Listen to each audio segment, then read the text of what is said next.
Hello, welcome back to Blood Bowl Lore Bitesize with me, your host, Mini-Modelog.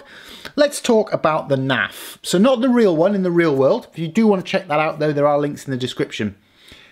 The NAF started in 2409 and set out a universal rule set for people to follow for their Blood Bowl championships and their competitions. More of these were springing up all over the old world at this point, and people were using a variety of different rules. So the NAF came in to say, hang on a minute, let's all use the same rule set.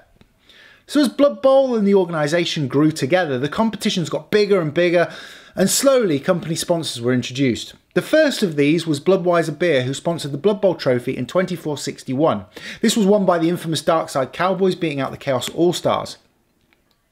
With the influx of money due to ticket sales and advertising, Blood Bowl began to grow larger and larger and appeal to more people. And by 2471, Orchidas had taken over sponsorship of the Chaos Cup, and 2 years later, the Mad Dungeon Bowl League was formed.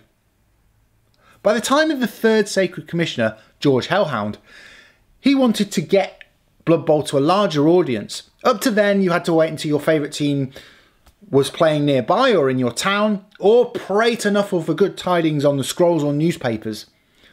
But Hellhound wanted a broader audience, so he purchased the services of the College of Magic to create a way for people to watch Blood Bowl in their homes or down the pub. This resulted in the device called a camera.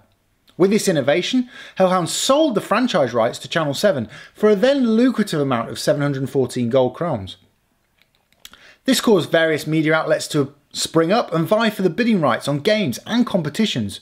Due to these counter bids, the Blood Bowl Championship has been shown on the Necromancer's Broadcasting Circle, the Crystal Ball Service, and the Association of Broadcasting Conjurers.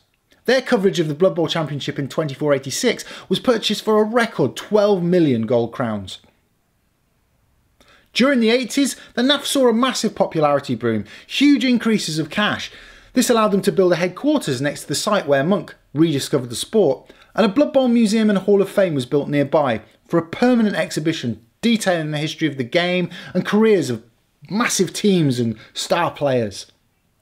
However, in the 88-89 season, a massive scandal hit the NAF, with the then commissioner, Nick Threehorn, absconding with the entire treasury while everyone's back was turned during the Blood Bowl final of 2489. This crime sent the NAF into chaos. No, not that one, but after a succession of commissioners who were incompetent and corrupt, the NAF had to declare bankruptcy in late 2490.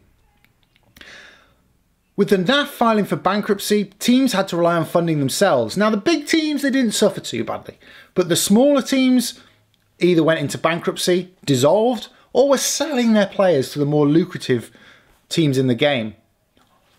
Most teams sold their stadiums, forced to live a life of barnstorming, playing any teams that offered a challenge. And instead of the normal summers off, most players had to play all year round, bouncing from team to team and teams having to make ends meet. Without a unifying organisation like the NAF, the only way to salvage Blood Bowl would be for the media and the sponsors to combine forces. Next time we take a look and see if that happened, especially now the NAF seems to have collapsed in on itself. And how does Blood Bowl endure?